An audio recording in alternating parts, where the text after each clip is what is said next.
The ache of loneliness had a particular flavor on summer nights. It tasted like lukewarm tea and the ghost of dust motes dancing in the moonlight slanting through my living room window. 4 or 5 years since I'd moved back to Harmony Creek to take over my grandfather's bookstore, that taste was the only constant companion I had. My life was a quiet, ordered thing.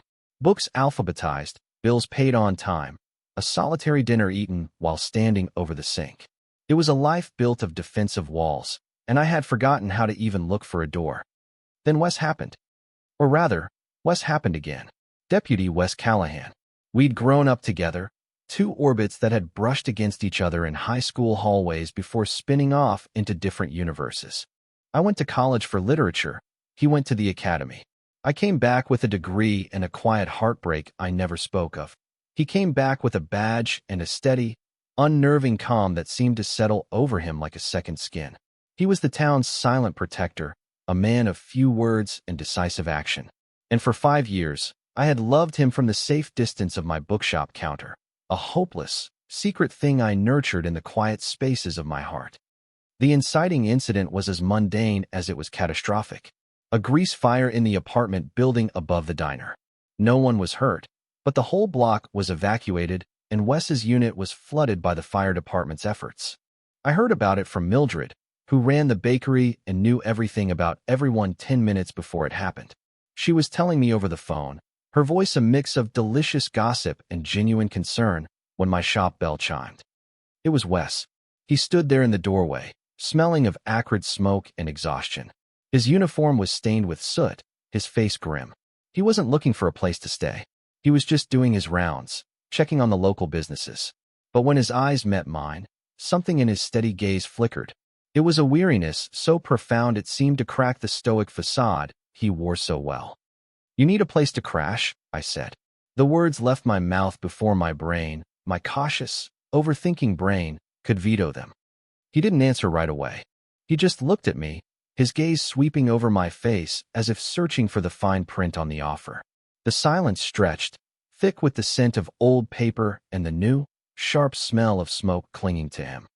"I've got the guest room," I added, my voice softer than I intended. "It's no trouble."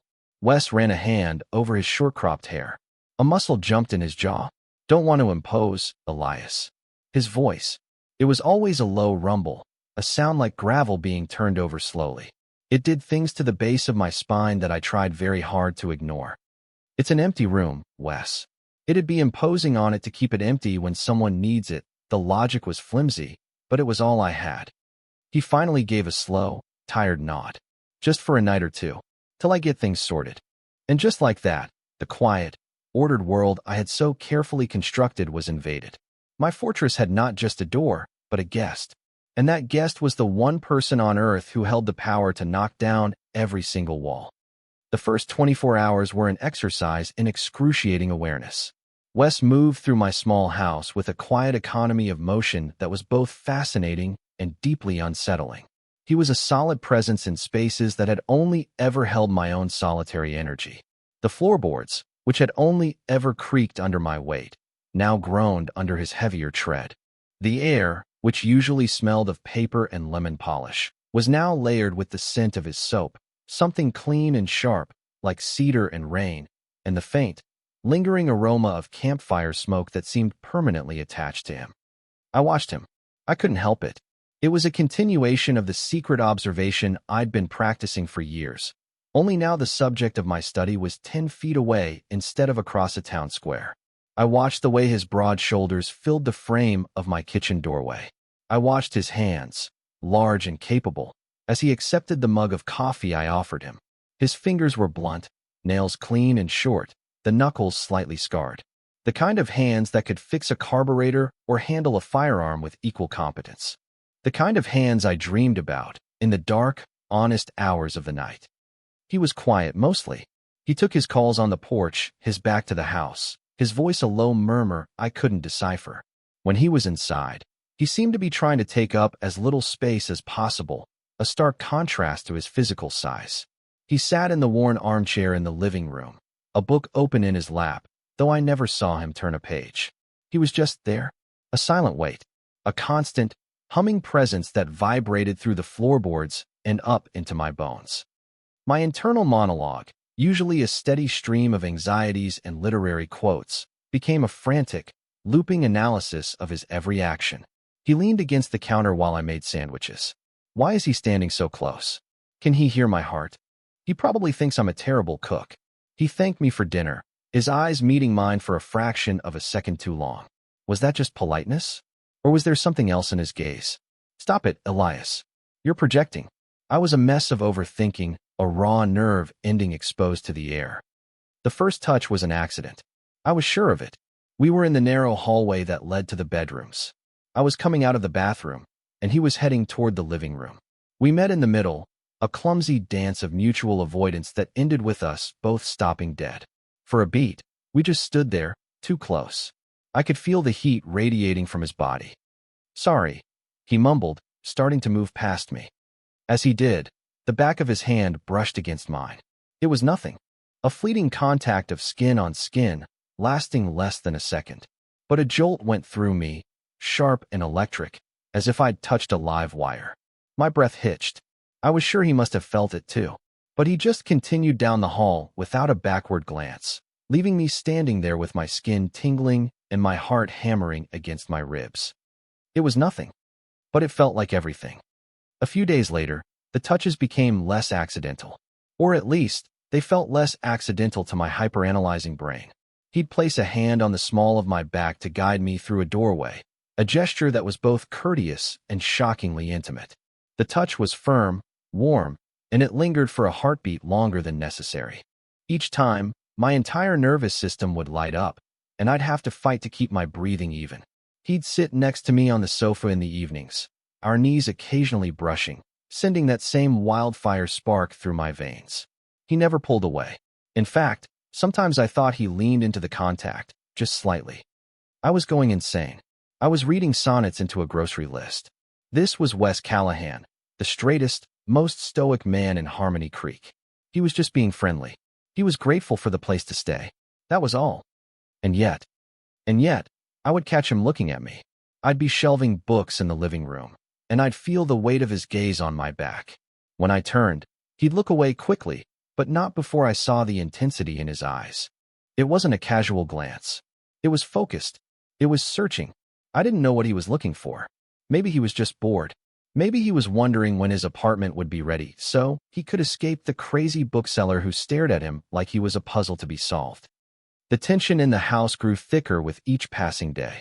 It was a living thing, a low hum of unspoken questions and unresolved energy that settled in the spaces between us. The silences were no longer comfortable. They were charged, filled with everything we weren't saying. I found myself becoming clumsy, dropping things, stammering when he asked me a simple question. My carefully ordered world was in chaos, and I was both terrified and embarrassingly, desperately thrilled. The breakthrough came, as it often does, in the form of a mundane disaster. A late-season storm rolled in one Saturday, a furious squall of wind and rain that knocked out the power to our entire side of town. The house was plunged into a sudden, deep darkness. I yelped, a pathetic, startled sound. Stay put. Wes's voice came out of the blackness, calm and steady. I've got a flashlight in my go-bag. I heard the scrape of his chair, the soft thud of his boots on the floor. A moment later, a powerful beam of light cut through the gloom, finding my face. I flinched, shielding my eyes. Sorry, he said, redirecting the beam to the ceiling. You okay? Fine, I squeaked. Just startled. Power's out all over, he said, his voice closer now. Grid gets touchy in these winds. We should find some candles. And so began our scavenger hunt. We moved through the darkened house together, a strange two-person team. I knew where the candles were, in the junk drawer in the kitchen, but I let him lead, following the bobbing circle of his flashlight. It felt safer to be the follower. He navigated the furniture with an easy grace, his hand occasionally finding my arm or my shoulder to steady me. Each touch was a small anchor in the disorienting darkness. We found the candles and a book of matches. Soon, the living room was filled with a soft, flickering glow. The candlelight threw strange, dancing shadows on the walls and softened the sharp edges of the room. It transformed the space, making it smaller, more intimate. We sat on the floor, the collection of candles on the coffee table between us, the storm raging outside. For a long time, we didn't speak. We just listened to the wind howling and the rain lashing against the windows. The house, which had felt so tense, suddenly felt like a sanctuary, a safe little bubble against the wildness of the world. "You ever think about leaving this town?" Wes asked, his voice low and soft in the quiet room. The question surprised me. I'd never heard him ask anything so personal, so introspective. I considered it. I used to. When I was in college, I thought I'd end up in a city, working for a big publisher. But, I don't know. This place has a gravity to it. "It does," he agreed, his gaze fixed on the flame of the nearest candle. The light played over the rugged planes of his face, making him look younger, more vulnerable than I had ever seen him. "Sometimes I feel like I'm just walking the same circle, over and over. Same streets. Same problems. Is that why you became a cop?" I asked, emboldened by the strange, confessional atmosphere of the room. "To fix the problems." He let out a short, humorless laugh. "Something like that. Thought I could make a difference. Keep people safe." He paused, his expression turning serious. He finally turned his head and looked at me, his eyes dark and unreadable in the wavering light. "It's a heavy job, Elias. You see the worst of people. It changes your view of things." It was the most he had ever said to me about himself. It was a crack in the stoic armor, a glimpse of the man underneath the uniform. I felt an overwhelming urge to reach across the small space between us, to offer some kind of comfort, but I didn't dare. "I think you do make a difference," I said quietly. "I think people here feel safer because you're here." His gaze held mine. The air crackled. The storm outside seemed to fade away, leaving only the sound of our breathing and the frantic beat of my own heart. In that moment, surrounded by darkness and flickering light, I felt a shift. A wall I hadn't even realized was still standing inside me crumbled to dust. This wasn't just a crush. This wasn't just a fantasy about the handsome deputy. This was real. The feeling I had for this quiet, steady, complicated man was terrifyingly, undeniably real.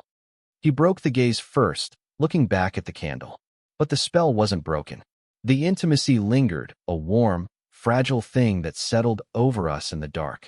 We sat there in a shared, comfortable silence until the lights flickered back on an hour later, flooding the room with a harsh, unwelcome brightness.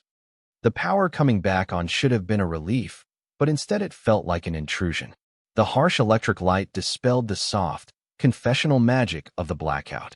The tension, which had softened into a shared vulnerability, snapped back into place, tighter than before. We avoided each other's eyes as we blew out the candles. The house was too bright, too quiet. The unspoken thing between us was now a glaring presence in the room. The next day, the tipping point arrived in the form of Mrs. Gable from next door. She was a sweet, white-haired woman with a penchant for gossip and a complete inability to mind her own business.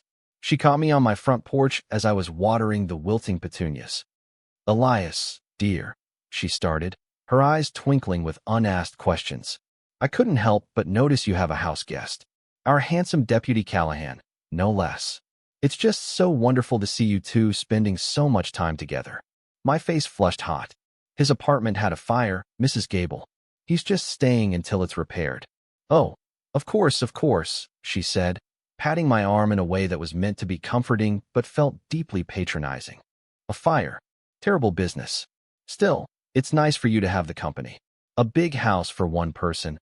Her gaze drifted past me to the front door, which was just opening. Wes stepped out onto the porch, pulling on his jacket. He nodded a polite greeting to Mrs. Gable, his expression unreadable. "Wesley," she chirped, "I was just telling Elias how lovely it is that you two are rooming together. You make such a nice pair." The air froze. My heart stopped. I could feel the blood draining from my face. It was an innocent, old lady comment, but in the supercharged atmosphere between Wes and me, it landed like a grenade. A nice pair. The words hung in the humid morning air. Wes didn't flinch. He didn't even blink. He just gave her a small, controlled smile. "Elias has been a lifesaver," he said, his voice smooth as silk. And then he did something that nearly sent me into cardiac arrest. He reached out and placed his hand on the back of my neck, his thumb stroking the sensitive skin just below my hairline. It was a possessive, familiar gesture. A gesture a partner would make. Don't know what I'd do without him. Mrs. Gable beamed, her suspicions clearly confirmed in her mind. Well, I'll let you two be. Have a wonderful day. She bustled off down her walkway, humming to herself. The moment she was out of earshot, Wes dropped his hand. But the ghost of his touch remained, a burning imprint on my skin. I couldn't move. I couldn't breathe. I just stared at the porch railing, my mind a blank slate of pure panic, and something else, something wild and hopeful. Sorry about that, he said, his voice back to its usual low rumble. Easier to just lean into it. People in this town talk. I finally managed to turn and look at him. Lean into it. My voice was a weak croak. His eyes were dark, intense. He held my gaze, and the world seemed to narrow to the few feet of porch separating us. Yeah, he said softly. Lean into it. He didn't explain. He just gave me one last, long look before turning and heading down the steps to his truck. I stood there, motionless, my skin still burning where he'd touched me, my mind reeling. It was a performance for Mrs. Gable, a way to shut down the gossip mill before it started. It had to be. But his eyes hadn't been performing. That night, I couldn't sleep. The loaded interaction on the porch played on a loop in my head. Lean into it. What did he mean? Was it just a practical strategy, or was it a test? An invitation? My brain, my stupid, overthinking brain, spun 1,000 different theories, each more terrifying and hopeful than the last. I tossed and turned, the sheets tangling around my legs, the air in my room feeling thick and suffocating. Eventually, I gave up. I slipped out of bed and padded barefoot into the living room. The house was dark and silent, save for the rhythmic ticking of the grandfather clock in the hall. The moon was full, casting a pale, milky light through the windows. I walked to the front door and stepped out onto the porch, hoping the cool night air would clear my head. And that's when I saw him. He was sitting on the porch swing, perfectly still, a dark silhouette against the moonlit yard. My heart leaped into my throat. I almost turned and ran back inside, but my feet were rooted to the spot. He must have heard me, because he turned his head. I couldn't see his expression in the darkness, but I felt his gaze on me. Couldn't sleep either? He asked. His voice was quiet, a soft burr in the night. No, I whispered, my voice tight. I walked slowly toward the swing and sat down on the far end, keeping a careful, deliberate distance between us. The swing creaked under my weight. We sat in silence for a long time, the only sounds the chirping of crickets and the gentle groan of the swing's chains as it swayed slightly in the breeze. The silence wasn't empty this time. It was filled with a pressure that was almost unbearable. It felt like the moment before a storm breaks, the air heavy and electric with anticipation. Every nerve in my body was screaming. I had to say something. I had to break this spell, or it was going to break me. I take a breath. It's now or never. I have to know. Wes, I begin, my voice barely audible. About this morning. He stops the swing's motion with his foot, and the sudden stillness is jarring. He turns to face me more fully. Now I can see his face in the moonlight, his expression serious, his eyes shadowed and deep. Elias, he says, and the way he says my name, low and deliberate, sends a shiver down my spine. This is it. The breaking point. My chest is so tight I can barely draw a breath. He is going to tell me it was a joke, a mistake. He is going to apologize for giving me the wrong idea and tell me his apartment is ready and he will be gone in the morning. My carefully constructed world, already in chaos, is about to shatter completely. But he doesn't say any of that. Instead, he reaches out and takes off his deputy hat, which he'd been holding in his lap. He sets it gently on my chest. The felt is surprisingly heavy, a solid, grounding weight over my frantic heart. And then he leans in, his other hand coming up to cup my jaw, his thumb stroking my cheek. My mind goes blank. All the words, all the anxieties, all the frantic internal monologues evaporate into the night air. There is only the feel of his calloused thumb on my skin, the weight of his hat on my chest, and the intensity of his gaze holding me captive. I'm not pretending, Elias, he says, his voice a raw whisper. And then he hushes me with his mouth. The kiss isn't rushed or desperate.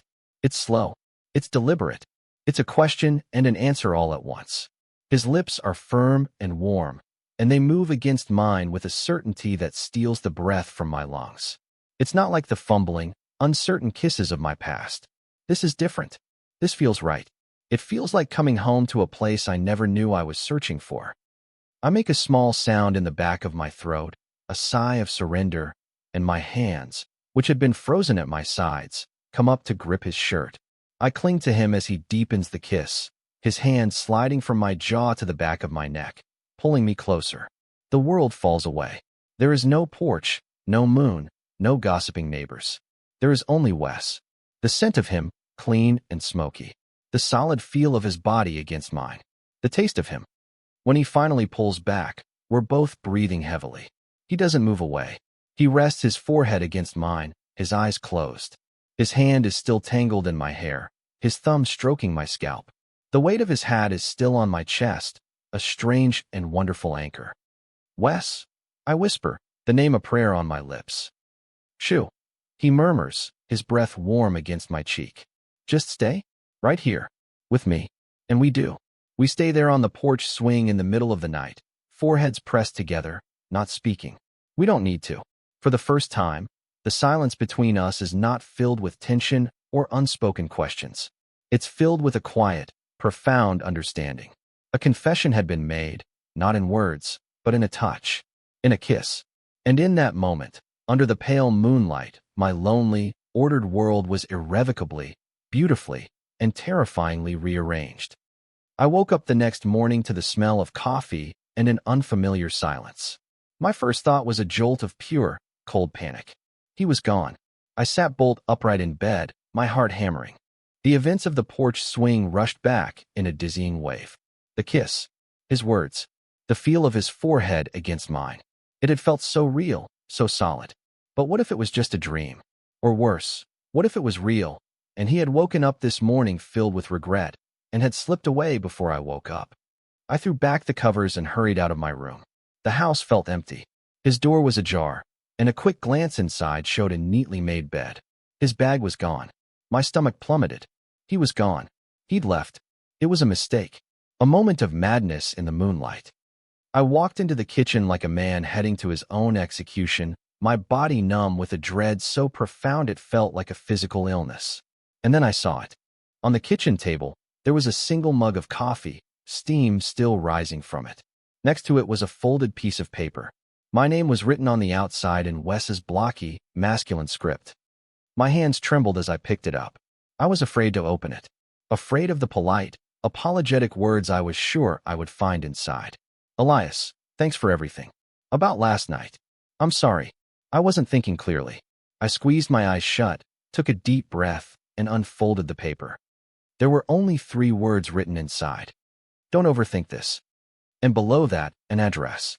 The address of his damaged apartment. I stood there for a long time, staring at the note. Don't overthink this. It was as if he had reached directly into my brain and pinpointed my single greatest flaw. It was a command, an instruction, and a plea. It was also, in its own quiet, understated way, a profound reassurance. He hadn't run. He hadn't disappeared.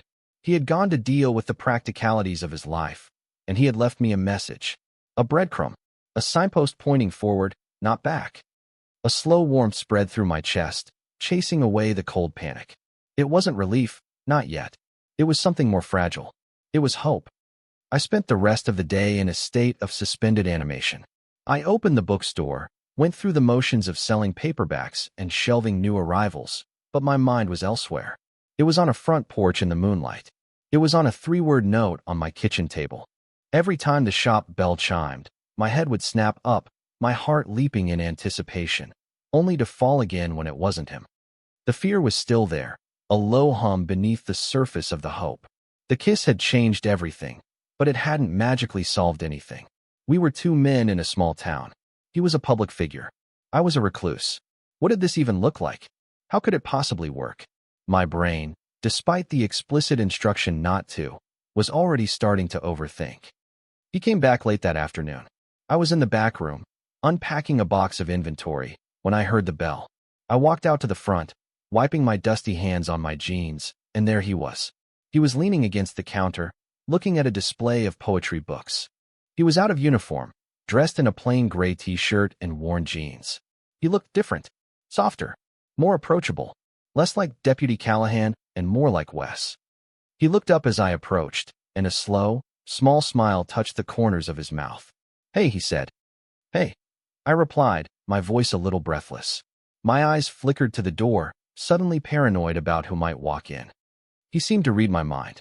He pushed off the counter and nodded toward the back room. "Can we talk?"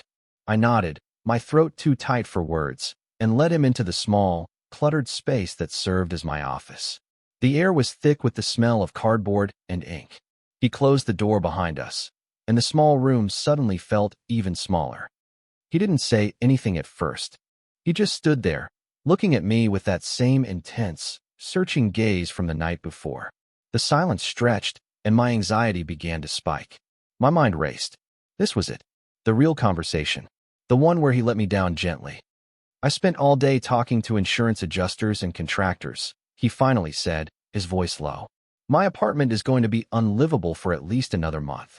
Maybe longer." "Oh," I said, my heart sinking. This was the preamble. The practical reason why our whatever this was couldn't happen. He took a step closer, and then another. He stopped when he was standing directly in front of me, so close I could feel the warmth of his body, smell the faint scent of sawdust and fresh air clinging to him. He reached out, not with the confident possessiveness of the night before, but with a hesitant gentleness, and took my hand. His fingers laced through mine, his large, warm hand completely engulfing my own. "So," he said, his eyes holding mine, his thumb stroking the back of my hand. "I was wondering if I could keep imposing on you for a little while longer." The question hung in the air between us. But it wasn't really a question about a place to stay. We both knew that. It was a question about us. About what happened on the porch swing. About whether it was a one-time thing or the beginning of something. It was his way of asking for more, of making a conscious choice. I looked down at our joined hands. His, scarred and capable. Mine, pale and ink-stained. We didn't make sense on paper. The stoic cop and the anxious bookseller. But in that moment, with his hand holding mine, it felt like the only thing in the world that did make sense. I looked back up at him, and for the first time, I didn't try to hide what I was feeling. I let him see all the years of yearning, all the fear, and all the fragile, burgeoning hope. "Wes," I said, my voice steady and clear, "you could never be an imposition." A wave of relief washed over his face, so profound it was like watching a dam break. The tension in his shoulders eased, and the last of the guardedness in his eyes melted away. He squeezed my hand. That was our conscious choice. Not a grand declaration, but a quiet agreement made in the dusty back room of a bookstore. A promise to figure it out. Together. We didn't kiss again that day. We didn't need to. The connection had been forged, and now it was time to let it settle. We walked back to my house together as the sun began to set, our hands brushing occasionally. It was a comfortable, easy silence. The frantic energy of the past week had been replaced by a calm certainty. That evening, we made dinner together. We moved around each other in the small kitchen, a clumsy but easy dance. We talked about nothing and everything. About his frustrating day with the contractors. About a funny customer I'd had at the shop. It was normal. It was domestic. And it was the most wonderful thing I had ever experienced.